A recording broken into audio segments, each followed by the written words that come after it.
Bien-aimé Père Céleste, nous te rendons honneur et gloire ce soir pour la grâce que tu nous fais de nous voir dans ta présence afin d'écouter ta parole. Seigneur bien-aimé, nous sommes convaincus que tout se fait avec la parole. Ainsi ce soir, tu nous as conviés à l'écoute de cette parole pour qu'en la recevant, qu'il puisse accomplir dans la vie d'un chacun ton œuvre. Ainsi, Père, nous nous plaçons sous ta conduite. Nous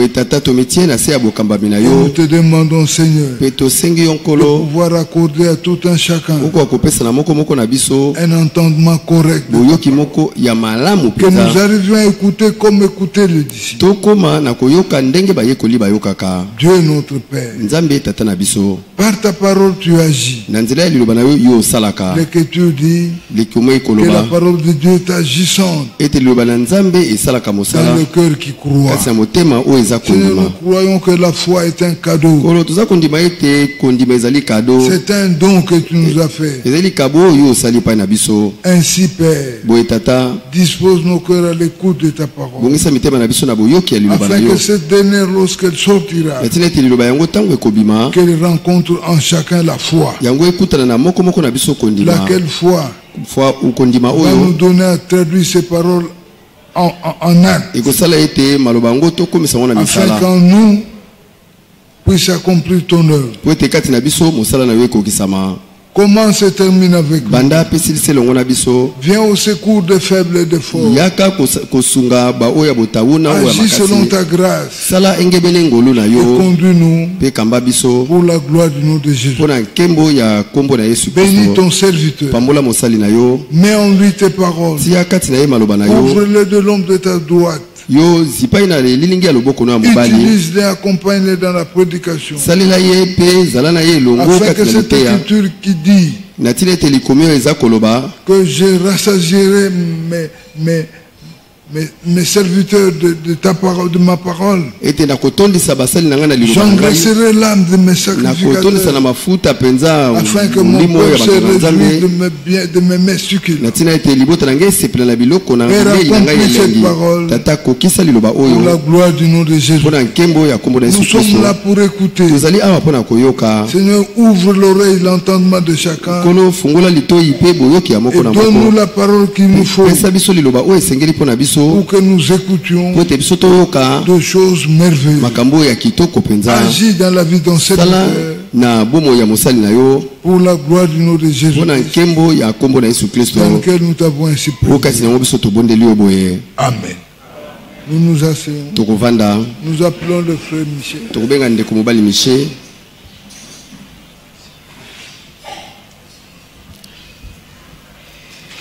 Nous vous saluons encore ce soir dans le précieux nom de notre Seigneur et Sauveur Jésus-Christ. Nous nous sentons dans la joie en sa présence, car en sa présence il y a tout. Celui qui n'est pas sauvé, il peut expérimenter le salut. Celui qui est malade, il peut expérimenter la guérison. Celui qui a besoin de quoi que ce soit, le Seigneur peut le lui accorder. Tout dépend de la disposition du cœur. Et comme la correction que l'Esprit venait de nous donner, quand nous quittons nos maisons, nous allons pour adorer Dieu. Nous allons écouter sa parole. Et après avoir écouté, nous aussi nous lui parlons. Parce que lui nous parle, et en retour nous lui parlons aussi. Et si on est dans une distraction, si on n'a pas suivi ce qu'il a dit, alors qu'est-ce que je vais encore lui dire? Rapidement, retournons à l'écriture que l'Esprit nous a donné dans Philippiens chapitre 3e. Il y a deux mots qui ont plus retenu mon attention. Mais commençons un peu plus haut là où l'on avait commencé. Mais ces choses qui étaient pour moi des gains,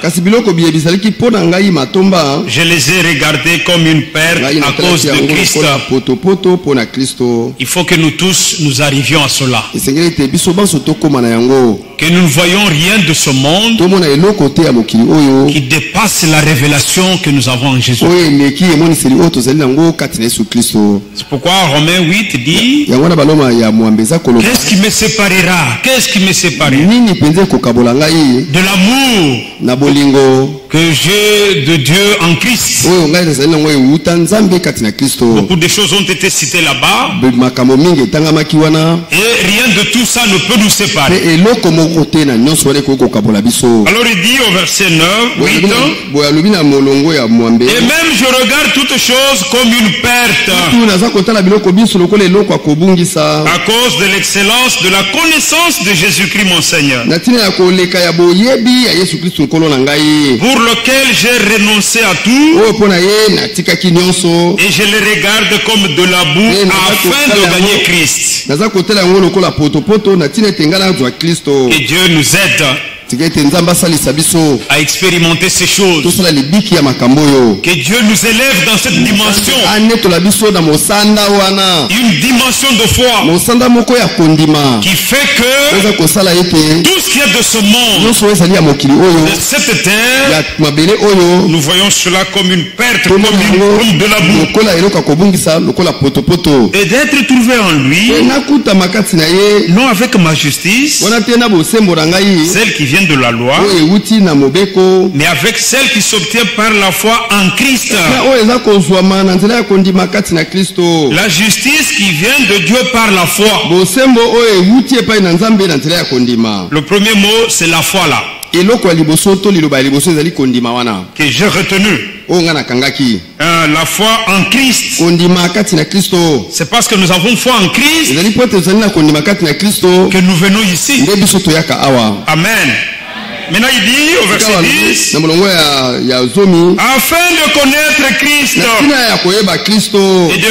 et la puissance de sa résurrection et la communion de ses souffrances, en devenant conforme à lui dans sa mort pour parvenir, si je prie à la résurrection d'entre les morts. Oui, c'est une promesse. Il y aura une résurrection. Les morts en Christ, ils ressusciteront premièrement. Ça c'est la vérité. Et ce n'est pas que j'ai déjà remporté le prix. Retenez le deuxième mot. D'abord c'était la foi, ici c'est le prix. Ou que j'ai déjà atteint la perfection. Mais je cours pour tâcher de le saisir. Puisque moi aussi j'ai été saisi par Jésus-Christ. Oui, bien aimé frère. C'est lui qui a été saisi par Jésus. Il cherchera aussi à le saisir. C'est lui qui a été, parce que Dieu nous a aimé le premier. Et en retour, nous devons aussi l'aimer. Mais c'est lui qui commence. C'est lui qui nous a connus d'avant. C'est ce que quand il s'est révélé à nous, nous aussi nous l'avons connu. Le verset 13. Frère, je ne pense pas l'avoir saisi, mais je fais une chose, oubliant ce qui est en arrière et me portant vers ce qui est en avant, je cours vers le but pour remporter le prix de la vocation céleste de Dieu en Jésus-Christ. Amen. Nous sommes dans la course. Nous sommes dans un combat. Amen. Quand nous venons, chaque jour que nous avons réunion, c'est parce que nous devons nous préparer. Regardez maintenant, frère. Allons dans 1 Pierre, en rapport avec ces deux mots-là, foi et prix. Lisons un peu, à partir du verset 3e. Loué soit Dieu, le Père de notre Seigneur Jésus-Christ, qui, selon sa grande miséricorde, nous a régénérés pour une espérance vivante par la résurrection de Jésus-Christ d'entre les morts, pour un héritage qui ne peut ni corrompre, ni souillé, ni flétri, lequel vous est réservé dans les cieux. Vous êtes des héritiers. L'héritage vous a été réservé. À vous qui, par la puissance de Dieu, êtes gardés par la foi pour le salut prêt à être révélé dans les derniers temps. Vous êtes gardés par la foi. C'est cela, c'est qui fait votre joie. Quoique maintenant, puisqu'il le faut, Dieu dit il le faut. Les épreuves, ça peut venir. Dieu a dit, puisqu'il le faut. Mais déjà vous êtes dans la foi, dans la joie, à cause de la foi que Dieu vous a donnée, à cause des promesses que Dieu vous a faites, puisqu'il le faut, vous soyez attristés pour un peu de temps par diverses épreuves, afin que l'épreuve de votre foi, plus précieuse que l'or périssable, et pour résultat la louange, la gloire et l'honneur lorsque Jésus-Christ apparaîtra. Alléluia. Lisons les deux versets encore ici. Le verset 8 et 9. Lui que vous aimez sans l'avoir vu. Mais ce jour-là, lorsque nous le verrons, tel il sera, tel nous serons.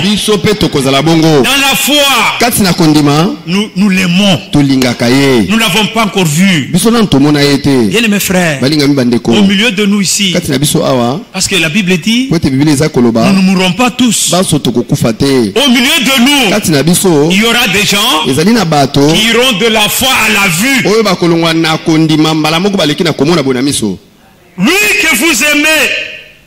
Lui que vous aimez, sans l'avoir vu, en qui vous croyez, sans le voir encore, vous réjouissant d'une joie ineffable et glorieuse. Gloire soit à Dieu. Maintenant écoutez le verset 9. Parce que vous obtiendrez le salut de vos âmes pour prix de votre foi. Philippiens 3. Nous courons pour remporter le prix, mais dans la foi. Et le prix de la foi ici, c'est le salut de nos âmes. C'est cela qui nous intéresse plus. Il y a des gens qui ont beaucoup de motifs quand ils viennent à Dieu. Il y en a qui viennent chercher l'argent. Il y en a qui viennent chercher l'honneur. Il y en a qui viennent chercher je ne sais quoi.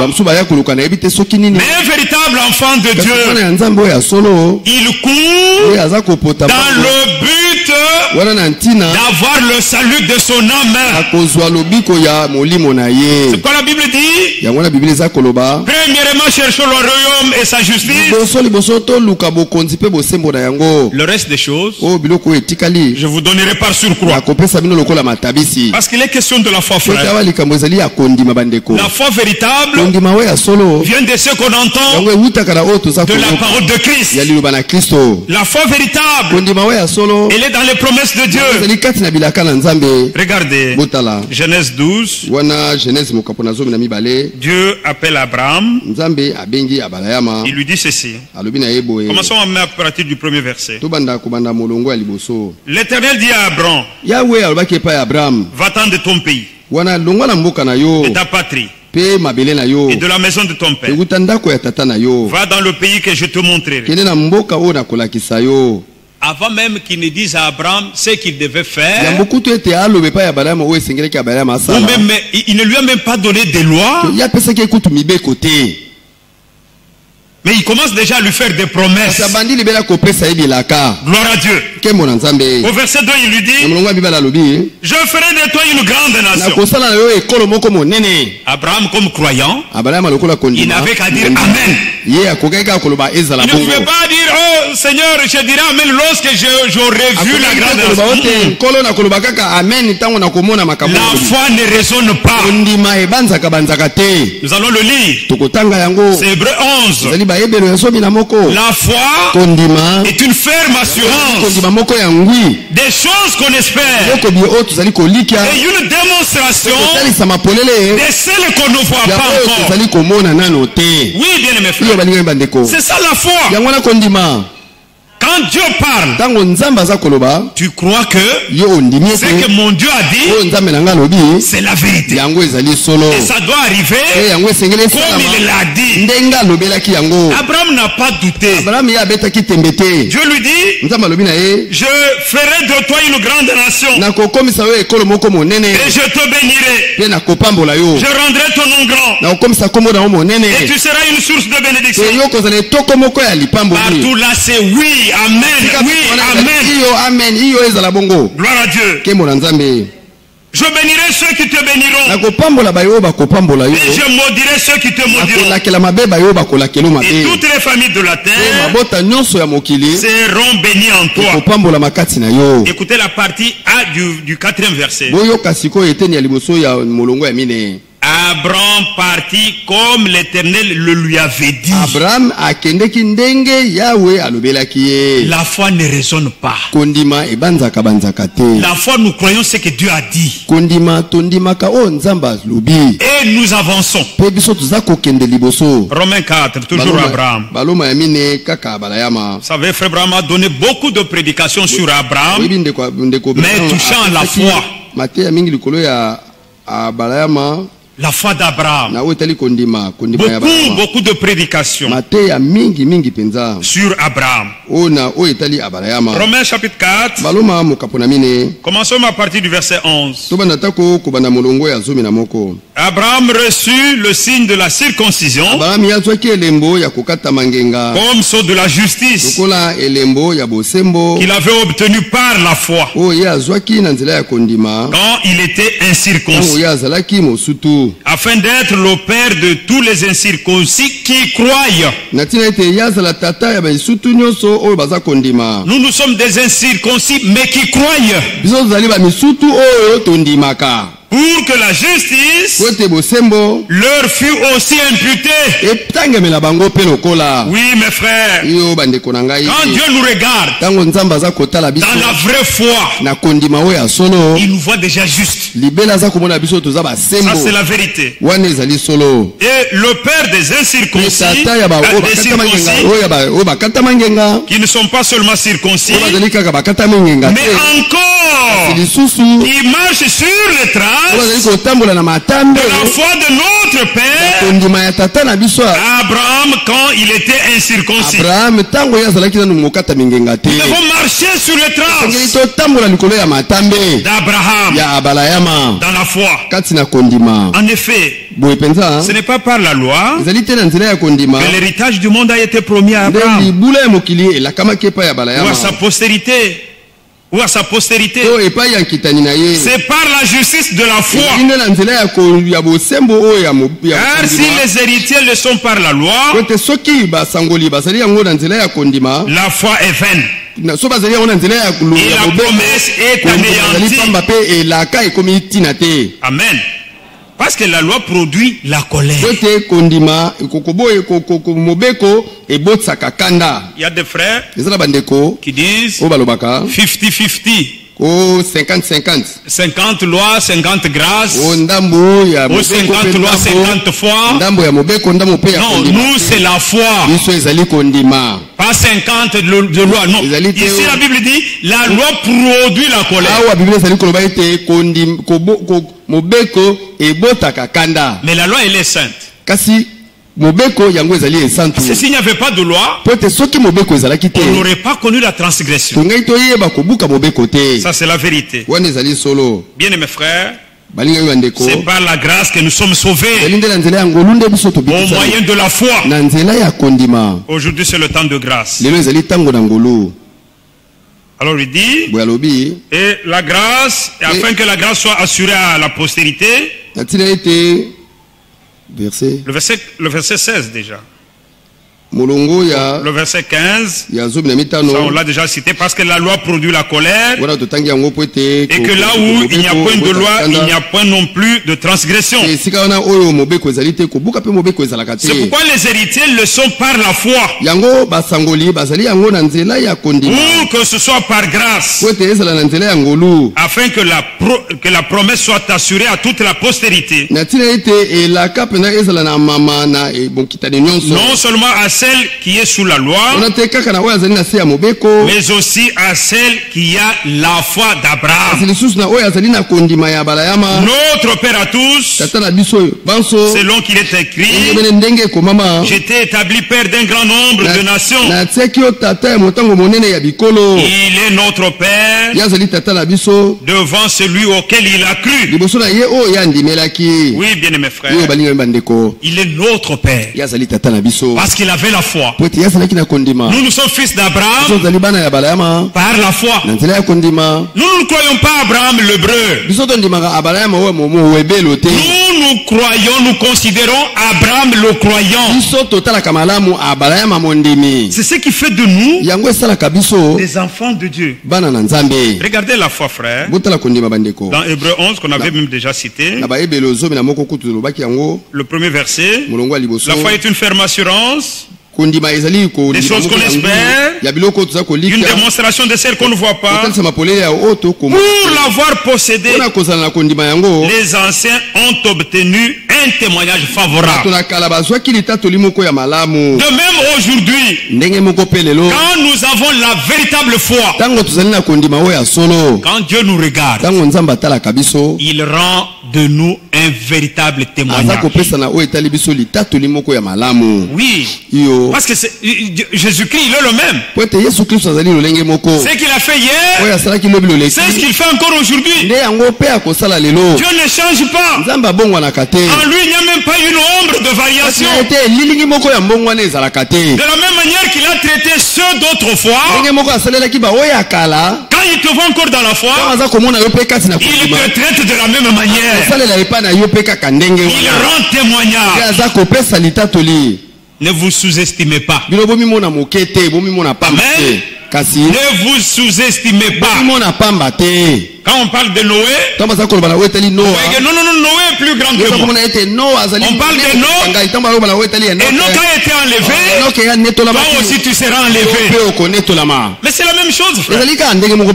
Comme Noé a eu une crainte respectueuse en écoutant la parole de Dieu, la Bible dit que Dieu l'a même déclaré juste.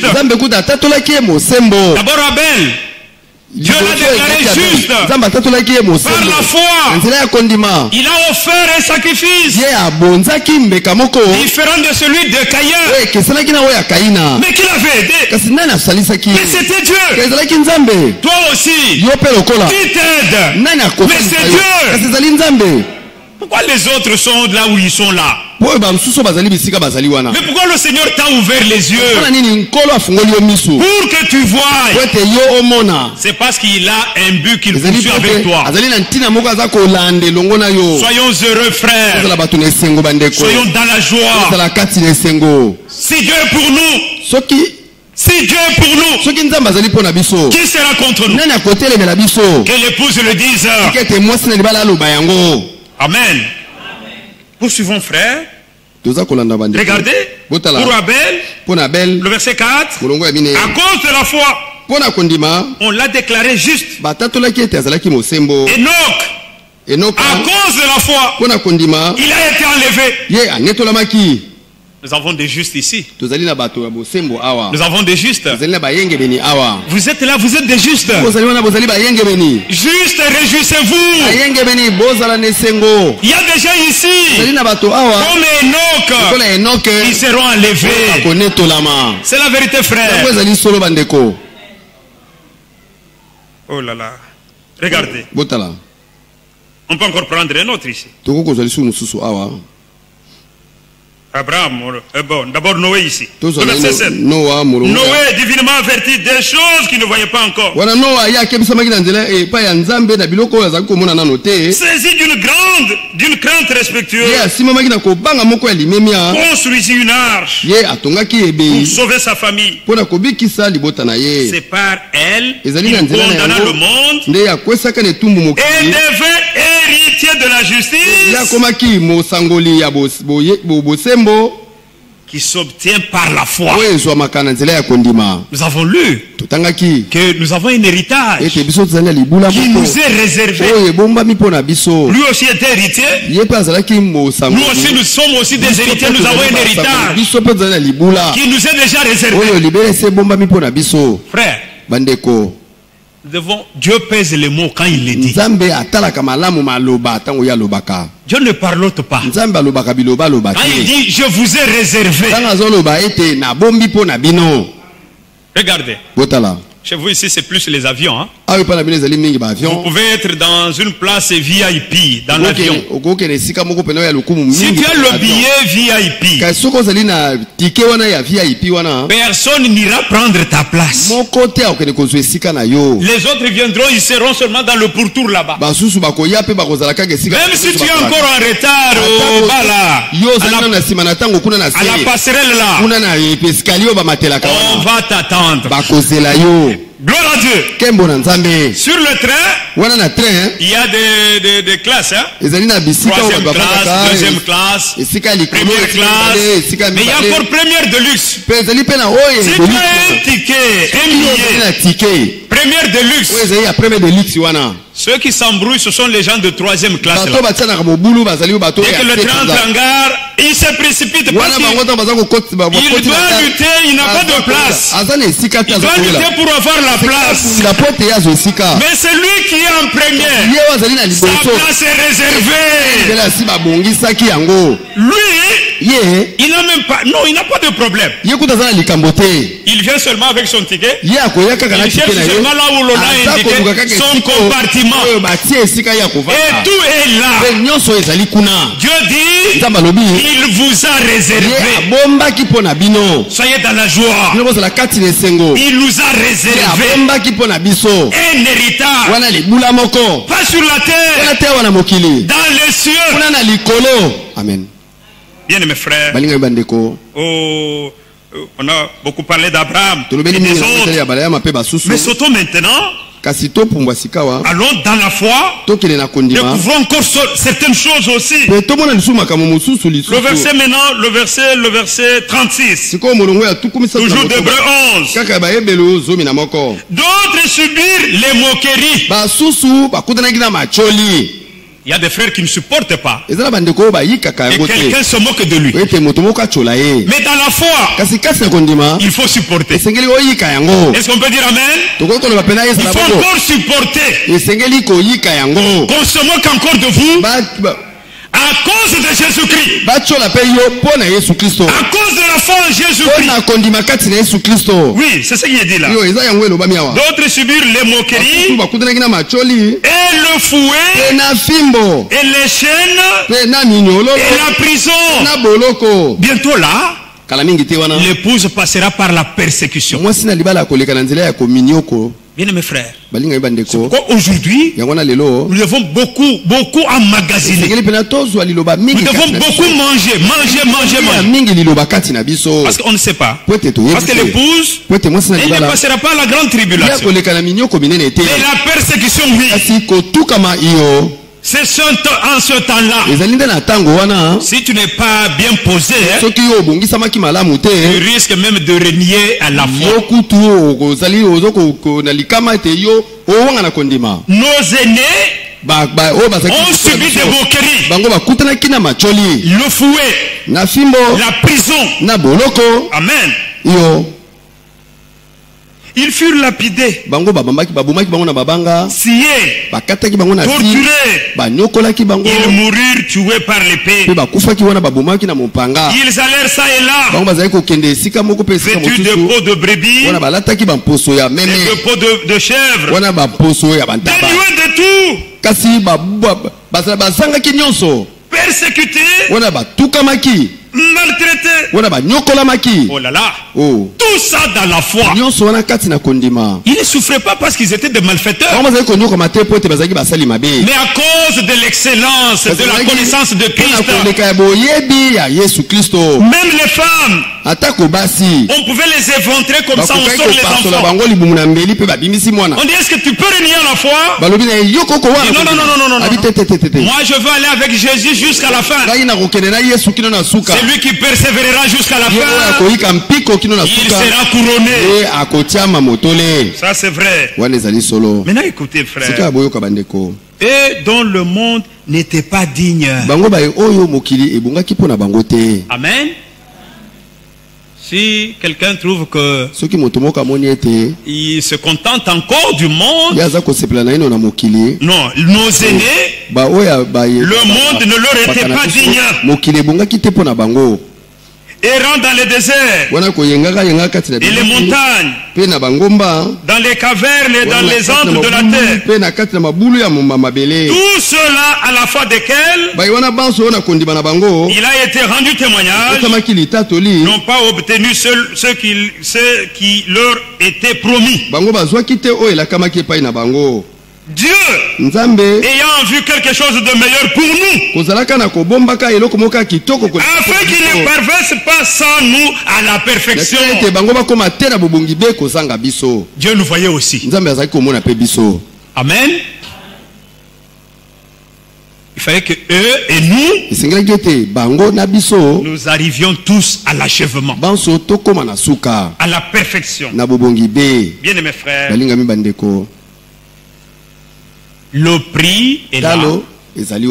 Le prix que Dieu va nous donner pour notre foi. Le salut de nos âmes. Dans 1 Corinthiens chapitre 15, Dieu nous dit encore ceci. 1 Corinthiens 15, à partir du verset 48. Tel est le terrestre, tels sont aussi les terrestres. Et tel est le céleste, tels sont aussi les célestes. Et de même que nous avons porté l'image du terrestre, nous porterons aussi l'image du céleste. Amen. Bientôt, très bientôt. Le Seigneur est allé nous préparer des places. Nous aurons des corps de gloire, des corps de résurrection. Comme nous avons porté le terrestre, bientôt, très bientôt, nous allons encore porter le céleste. Dans 1 Thessaloniciens 4, Dieu nous fait des promesses là. De la première résurrection, de la transmutation de nos corps, de l'enlèvement. Ce sont des choses réelles. Ce sont des choses que Dieu est allé nous préparer. Cela n'est pas monté au cœur de l'homme. C'est Dieu qui est allé le préparer. Et nous allons les expérimenter.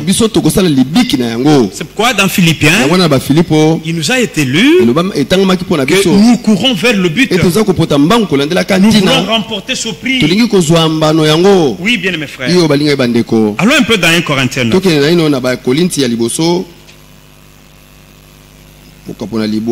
Oui, 1 Corinthiens 9, à partir du verset 24. Ne savez-vous pas que ceux qui courent dans le stade courent tous, mais qu'un seul remporte le prix? Nous voulons pas la grâce de Dieu. Et nous tous ici, nous remportions le prix. Nous voulons être du bon côté. Nous ne voulons pas être du mauvais côté. Ne savez-vous pas que ceux qui courent dans le stade courent tous, mais qu'un seul remporte le prix? Courez de manière à le remporter. Est-ce qu'on peut dire amen? Courons de manière à le remporter. Vous savez mes frères, dans chaque jeu, il y a des règles de jeu.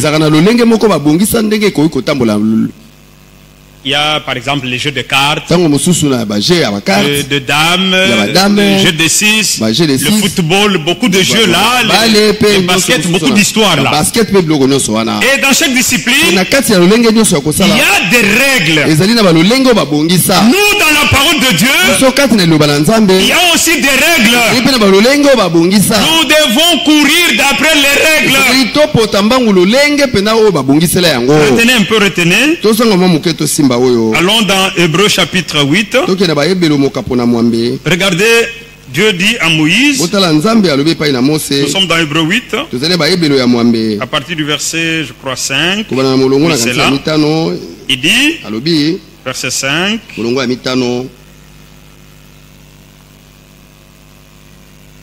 lesquels célèbrent un culte, image et ombre des choses célestes,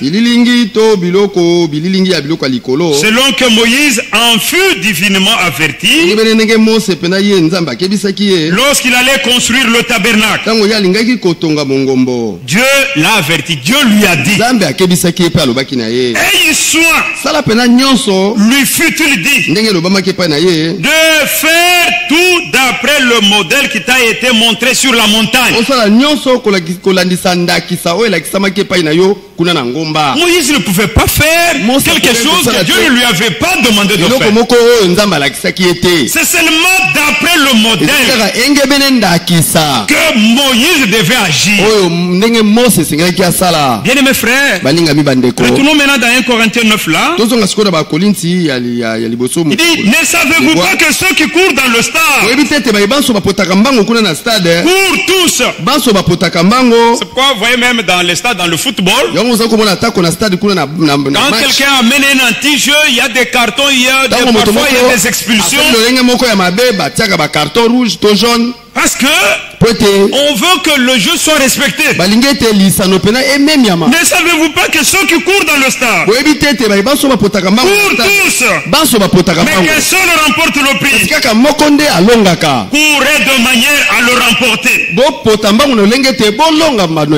Amen. Le verset 25. Tous ceux qui combattent, croyez-vous que nous sommes dans le combat? Jude, bien-aimé, je vous écris au sujet de notre salut commun. Nous devons garder la foi. Et Paul dit, j'ai combattu le bon combat de la foi. J'ai achevé la course. Amen.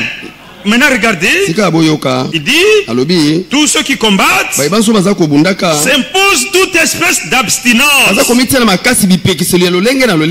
Oui. Même dans le monde, les gens qui s'adonnent aux choses du monde, ceux qui vont voir les nganga par exemple,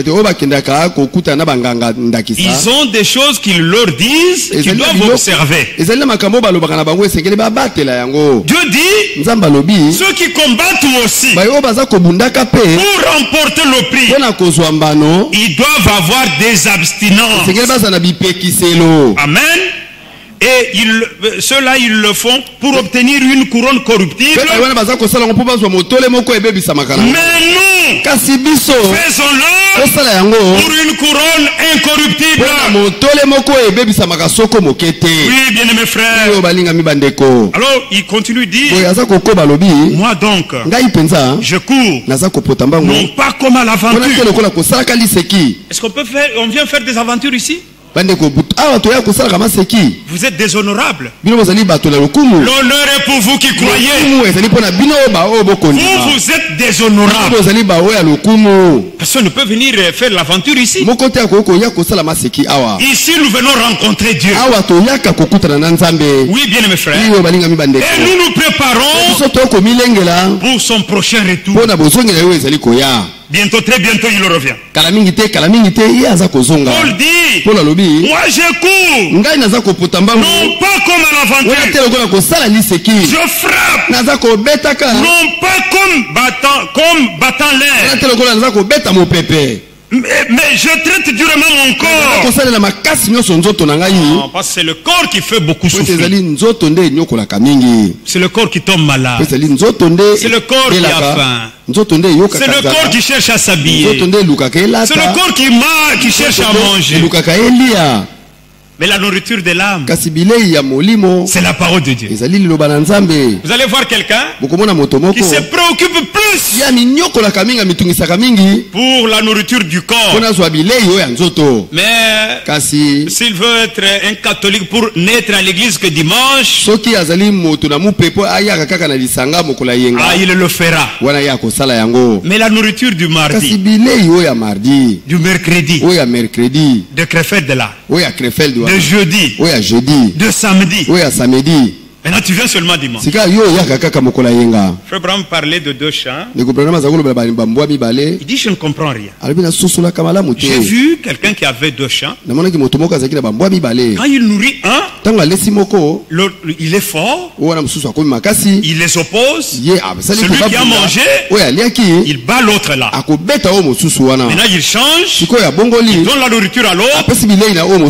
Quelques jours après, il les affronte aussi. L'autre aussi, il est fort et il tape sur l'autre.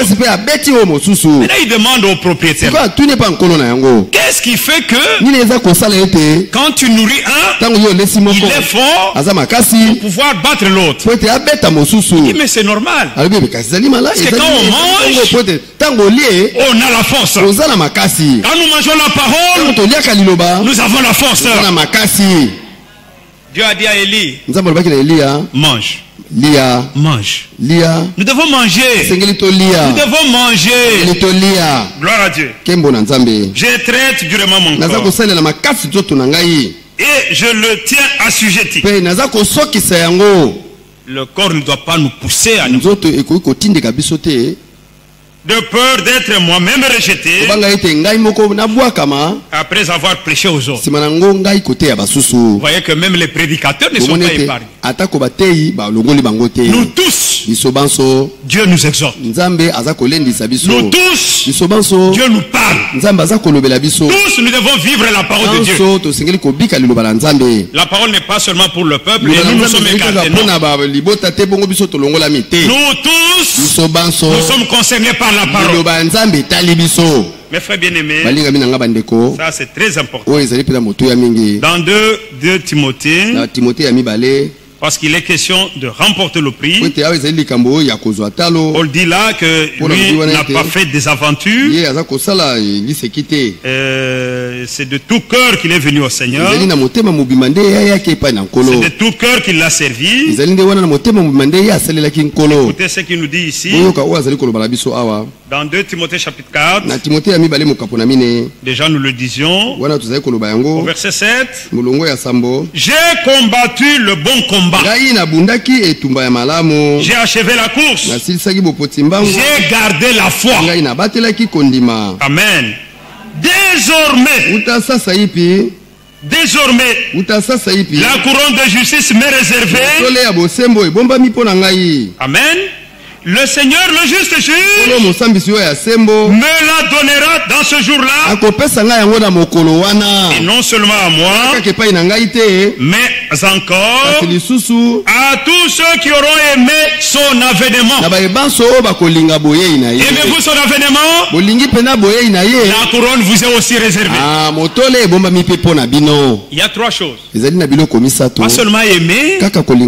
Hébreux 9, 28 dit ceux qui attendent son avènement. Il revient la seconde fois pour ceux qui attendent son avènement, son retour.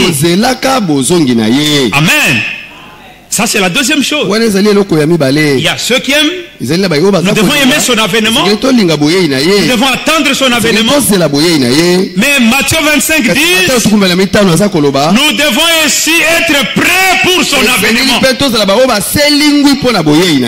quelqu'un aime son avènement, il ne se comportera pas de n'importe quelle manière. Il aura une vie conséquente à ce qu'il attend aux promesses de Dieu. C'est quoi David pouvait dire? Seigneur, donne-moi la vie selon ta promesse. Nous ne pouvons pas vivre de n'importe quelle manière. Parce que nous savons qu'il vient. Même notre vie doit être différente. Ça c'est la vérité. Maintenant il dit désormais la couronne de justice m'est réservée. Le Seigneur le juste juge me la donnera en ce jour-là. Et non seulement à moi, mais encore à tous ceux qui auront aimé son avènement. Vous êtes parmi ceux qui aiment son avènement. Et la couronne vous est aussi réservée. Ça c'est la vérité, frère. 1 Corinthiens 15. Regardez, Dieu dit, à partir du verset 53, car il faut que ce corps corruptible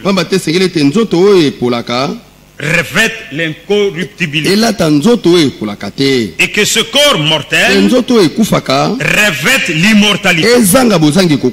Lorsque ce corps corruptible aura revêtu l'incorruptibilité et que ce corps mortel aura revêtu l'immortalité, alors s'accomplira la parole qui est écrite: la mort a été engloutie dans la victoire.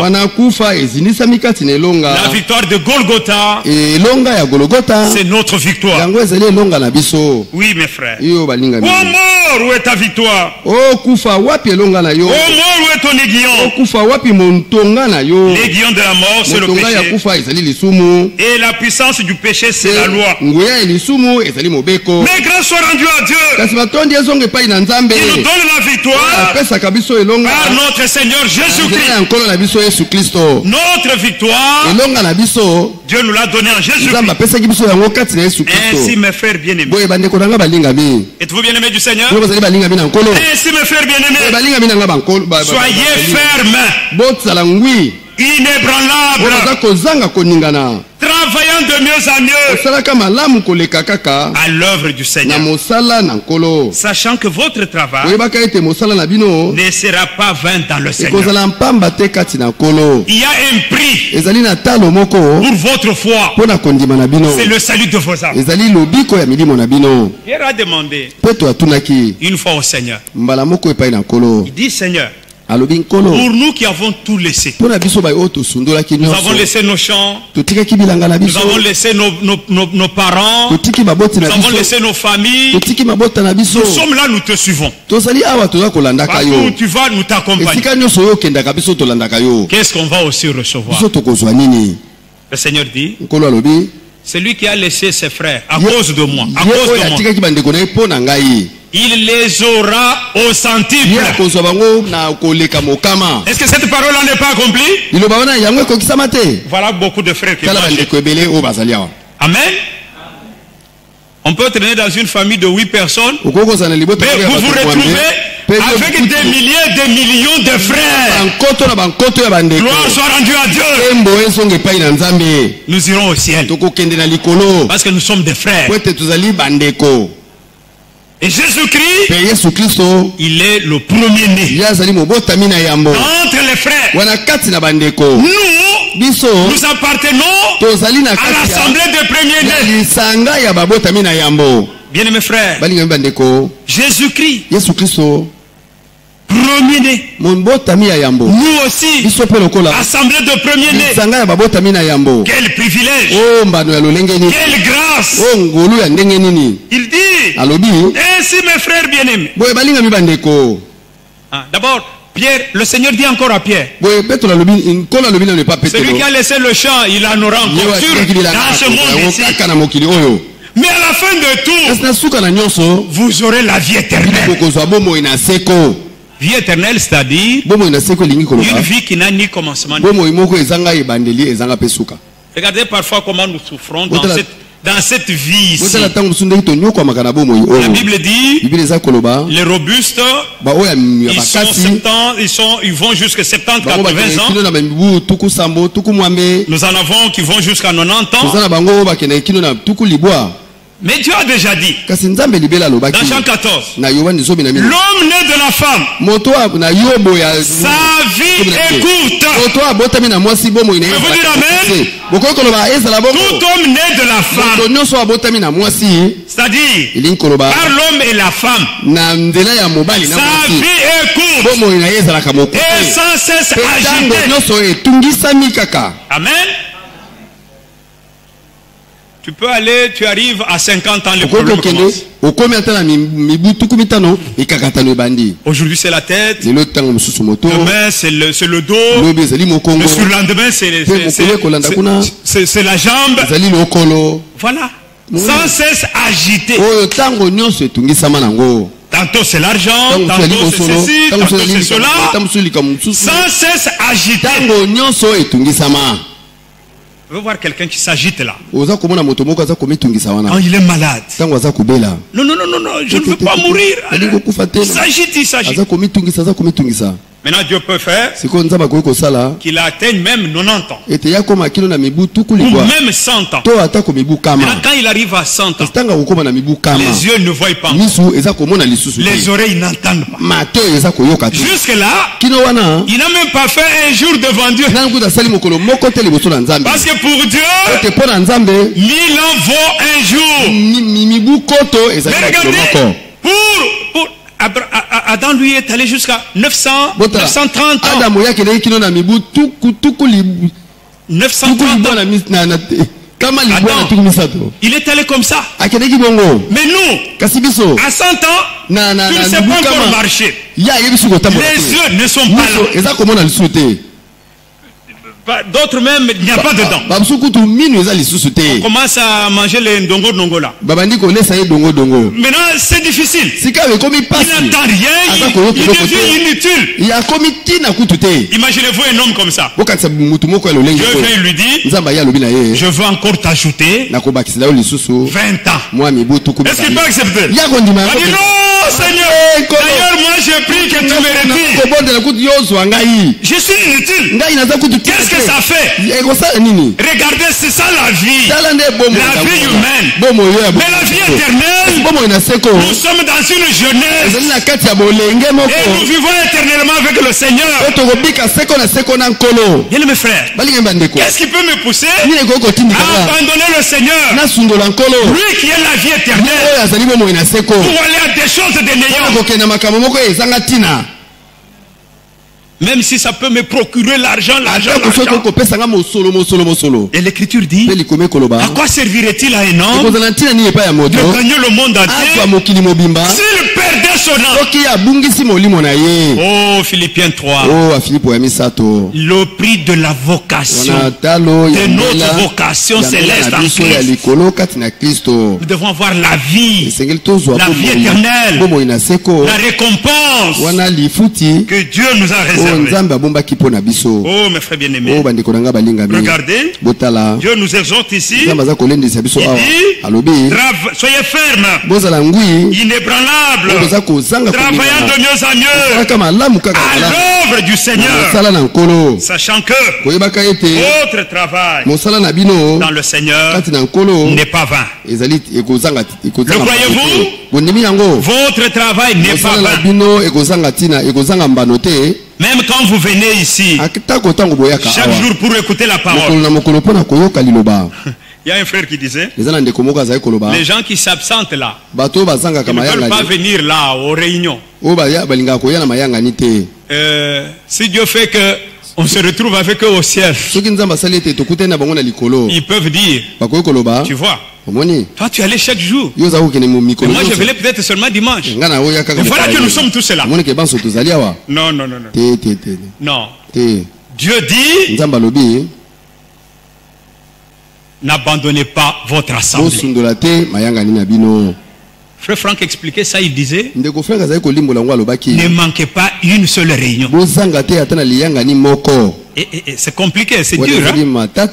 Mais il y a des gens qui travaillent, qui ont des travaux commandés. Ceux-là, Dieu connaît. Mais celui qui a un travail libéral, il n'a pas d'excuse. Quand c'est le jour de la réunion, on peut dire comme David, je suis dans la joie. Quand on me dit, allons dans la maison du Seigneur. Amen. Hébreux chapitre 6, au verset 10. Car Dieu n'est pas injuste pour oublier votre travail et l'amour que vous avez montré pour son nom. Amen. Tout ce que vous faites pour le Seigneur, il y a une récompense pour ça. Il y a le prix. 1 Thessaloniciens. Regardez les qu'ont les élus de Dieu. Ils ont ces trois choses ici. Ils ont 1 Thessaloniciens chapitre 1er.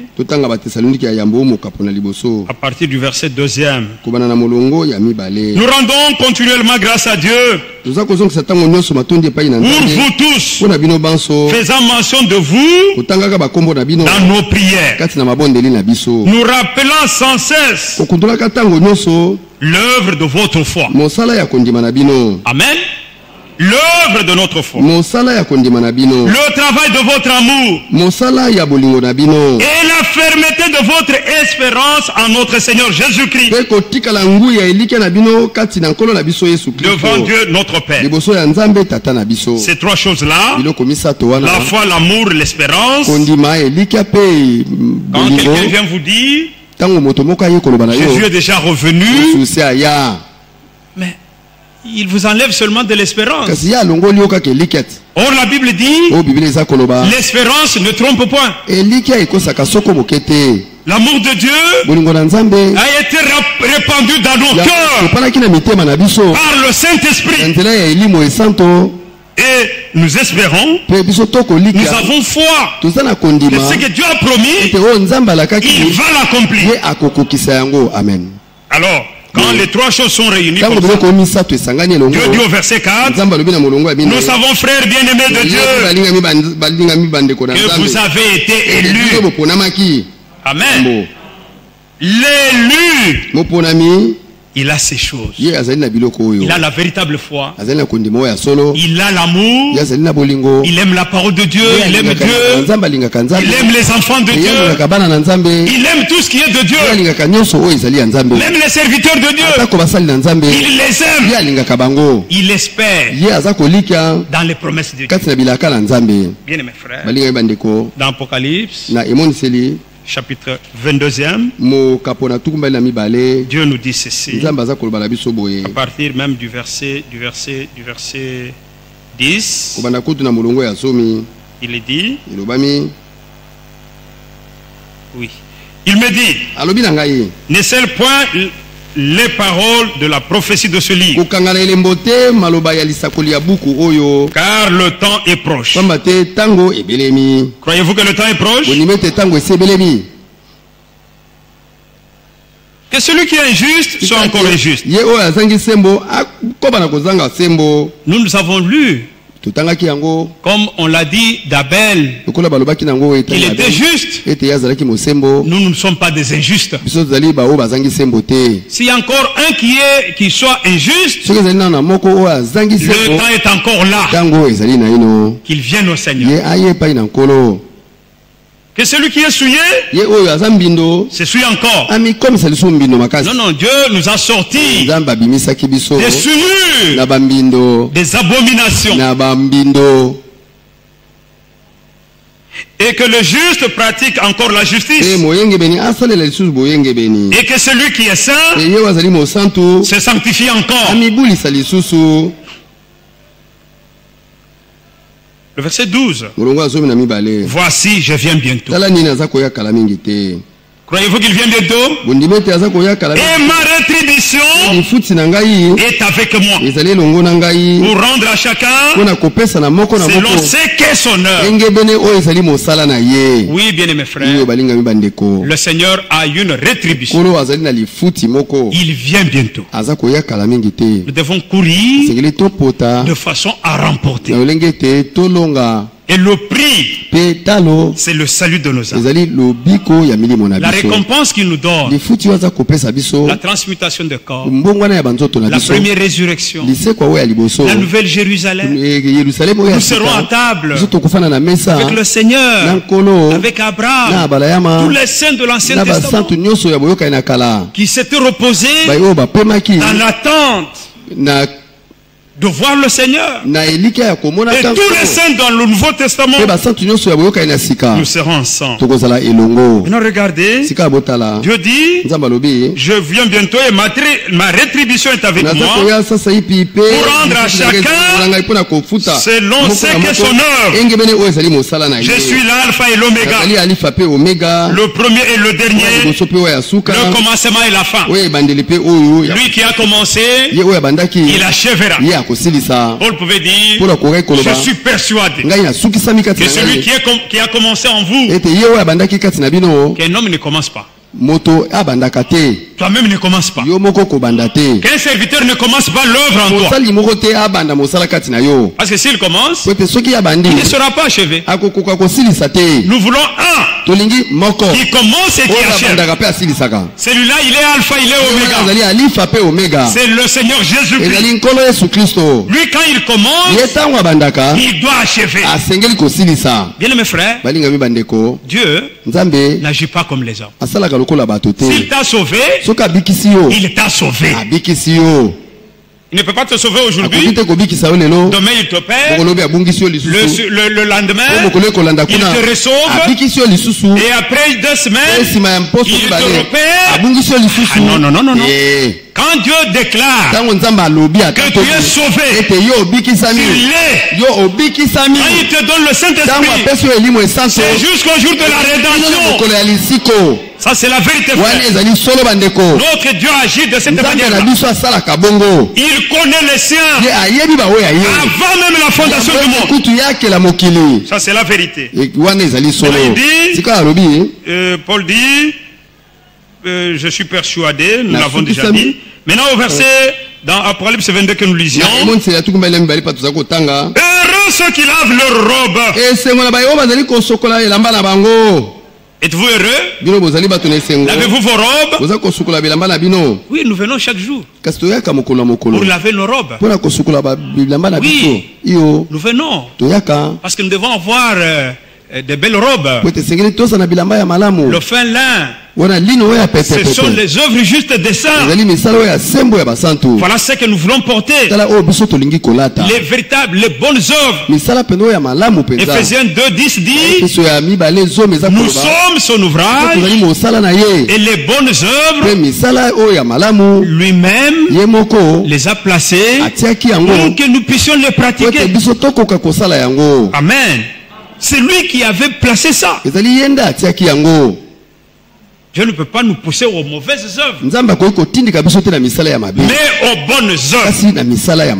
Alors il dit: heureux ceux qui lavent leurs robes afin d'avoir droit à l'arbre de vie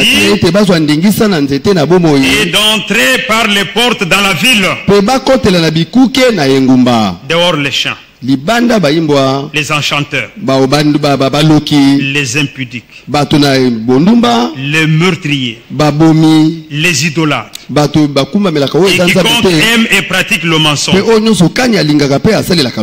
Ces choses ne peuvent même pas être nommées au milieu de nous. Disons Amen. Ces choses ne peuvent même pas être nommées au milieu de nous. Moi, Jésus, j'ai envoyé mon ange pour vous attester ces choses dans les églises. Je suis le rejeton de la postérité de David, l'étoile brillante du matin. Le verset 17. Et l'esprit et l'épouse disent: viens. Et que celui qui entend dise: viens. Est-ce que l'épouse est prête pour dire: viens Seigneur? Amen. Est-ce que l'épouse est prête? Est-ce que nous pouvons dire au Seigneur: viens? Ou nous voulons encore le retarder? Il vient en son temps. En son temps il vient. Mais déjà nous devons être prêts. Que celui qui veut prenne de l'eau de vie gratuitement. Amen. Mes frères bien-aimés, le Seigneur revient. Et il revient bientôt. Il y a un prix lié à notre foi. C'est le salut de nos âmes. Nous avons été saisis par le Seigneur et cherchons aussi à le saisir. Tout ce que nous pouvons voir comme gain, comme Paul l'a dit, considérons cela comme de la perte, comme de la boue, à cause de l'excellence de la connaissance de Christ. Nous voulons encore le connaître et le connaître encore davantage. Que Dieu nous l'accorde. Que Dieu vous bénisse.